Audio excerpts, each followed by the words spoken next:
Hello students, तो कैसे हैं आप लोग। आशा करते हैं मस्त होंगे, स्वस्थ होंगे। तो आज इस एपिसोड में, इस वीडियोस में आज हम लोग मौर्य साम्राज्य के बारे में जो एपिसोड चल रहा था, जो सीरीज चल रहा था, उस सीरीज की अगली कड़ी में हम लोग आज कलिंग युद्ध के बारे में जानेंगे कि कलिंग युद्ध क्यों हुआ, कलिंग युद्ध होने का रीज़न और कलिंग युद्ध के क्या क्या परिणाम हुए। तो कलिंग युद्ध के बारे में सबसे पहली जानकारी जो है और सबसे महत्वपूर्ण कारण के बारे में जानते हैं। तो ये बात है ईसा पूर्व 261 का, जब मौर्य साम्राज्य के महानतम शासक सम्राट अशोक अपनी राजगद्दी पर बैठने के 8 वर्ष बाद की ये कहानी है।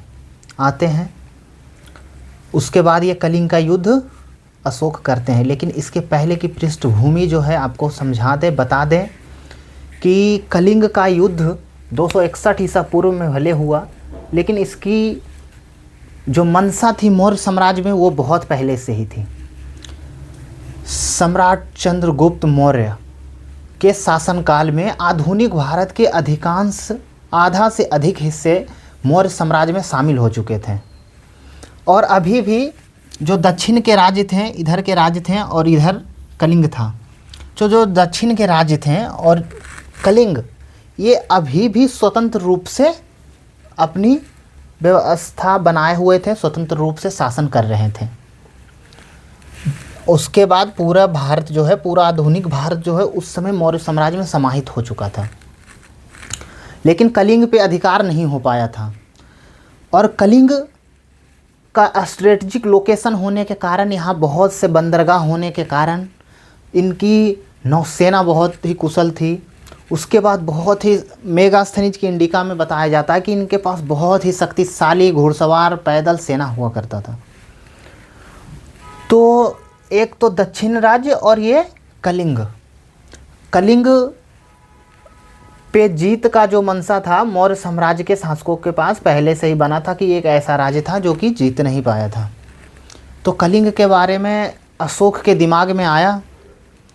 और जब अशोक गृह युद्ध के बाद, अशोक का 273 ईसा पूर्व में बिंदुसार का जब मृत्यु होता है, बिंदुसार की मृत्यु के बाद अशोक 4 वर्षों तक गृह युद्ध करते हैं। मतलब राज्य से, मतलब गद्दी के लिए लड़ाई होता है, गद्दी के लिए लड़ाई होता है। 269 ईसा पूर्व में अशोक आज गद्दी पे बैठते हैं, शासक बनते हैं 269 ईसा पूर्व में। इसके 8 वर्ष बाद अशोक, 8 वर्ष यानी 261 ईसा पूर्व में अशोक अटैक करते हैं, अपने जीवन का पहला अटैक, जो कि सबसे राजगद्दी पे बैठने के बाद का सबसे पहला अटैक और सबसे आखिरी अटैक, यही आक्रमण हो जाता है जो कि कलिंग पे होता है। कलिंग की राजधानी तोसली थी। कलिंग पे आक्रमण होता है और कलिंग में भारी मात्रा में नरसंहार होता है। जब अशोक अटैक करते हैं तो बताया जाता है कि लाखों लोग मारे गए थे और करीब 1.5 लाख लोग बंदी बनाए गए थे।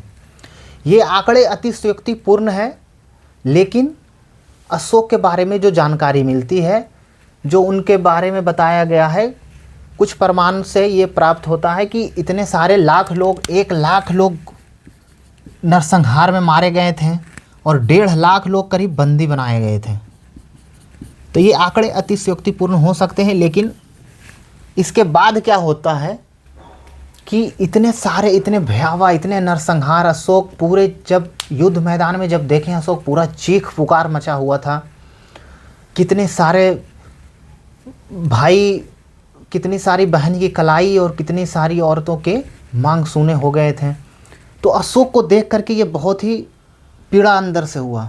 अशोक बाकायदा अपने 13वें शिलालेख में, अशोक के 13वें शिलालेख में कलिंग के युद्ध का वर्णन है। अशोक के 13वें शिलालेख में कलिंग के युद्ध का वर्णन है। अशोक इसमें लिखवाते हैं कि मैं देवताओं का प्रियदर्शी राजा अशोक, देव नाम प्रिय अशोक को बहुत ही तकलीफ़ हुई, बहुत ही पीड़ा हुई देख करके कि इतने सारे नरसंहार होते हैं, इतने भयानक मात्रा में आक्रमण के बाद जो नरसंहार होता है उससे मैं बहुत ही पीड़ित हूँ, मैं दुखी हूँ। इसमें जो ब्राह्मण है, पंडित वगैरह जो हैं, बौद्ध भिक्षु हैं, जो गरीब है, जो कि सेना में शामिल भी नहीं है, सारे लोग मारे जा रहे हैं, मतलब निर्दोष की हत्या हो रही है।